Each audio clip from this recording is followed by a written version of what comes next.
How do you reconcile acting out the Christian ethic of forgiveness with the need to be disagreeable and punish free riders?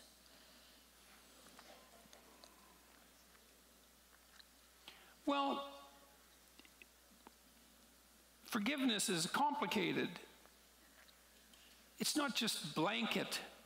Everything you do is always okay. You don't ever forgive anyone like that, or you do it rarely. You know, maybe if you had a parent who abused you and that parent has died, it may be that it's in your best interest psychologically to forgive.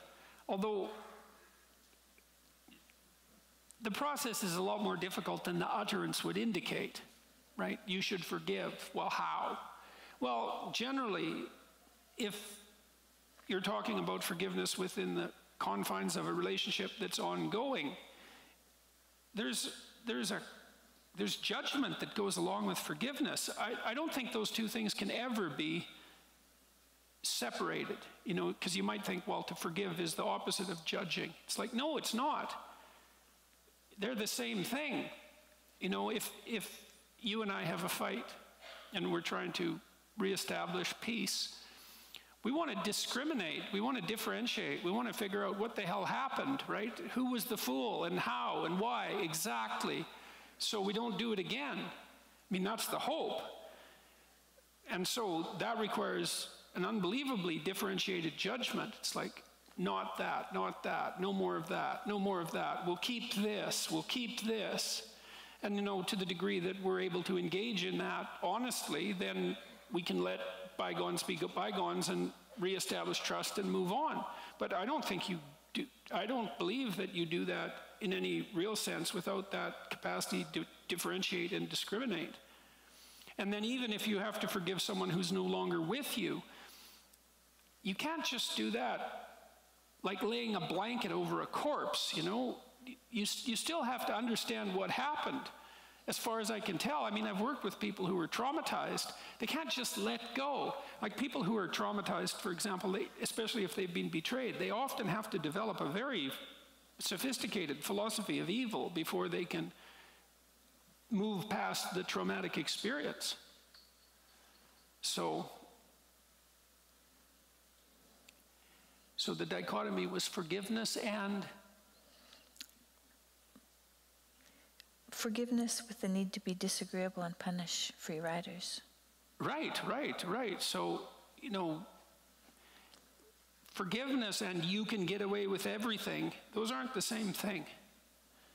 And it's a foolish society that conflates them. You know, our society is trying to tilt hard towards mercy, compassion, forgiveness. You know, we're at a point where even the idea of judgment is somehow regarded as unethical. Don't be judgmental. It's like, no. You know, what's the saying? Judge not lest ye be judged. Fair enough, man. You know, you use a sword like that at your peril, because what you apply to others will be used to apply to you, not least by you. But that doesn't mean that you can just dispense with judgment altogether and that all of a sudden makes you moral. That's utterly preposterous. It's ethically lazy as well.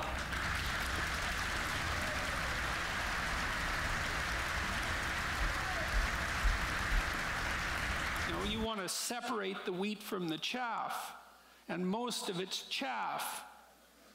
And so, I mean, that's how life is, right? The things that are of highest value are rare, and it requires careful differentiation to separate them from the things that are less worthy.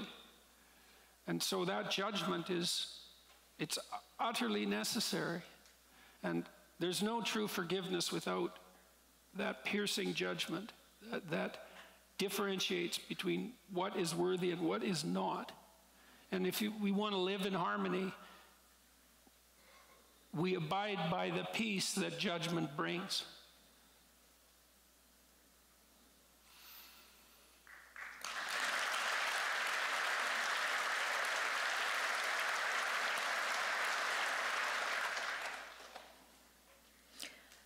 Are you still planning on a series of lectures covering Proverbs? And if so, what's the tentative timing? No. I don't believe so. Well, when I was trying to get back on my feet, I thought that might be an entry point rather than to jump to Exodus, let's say, which is what I really would like to do. But I think that the plan at the moment, you know, the best laid plans of mice and men and all that, but the plan at the moment is to pursue the Exodus, an Exodus investigation, and then to do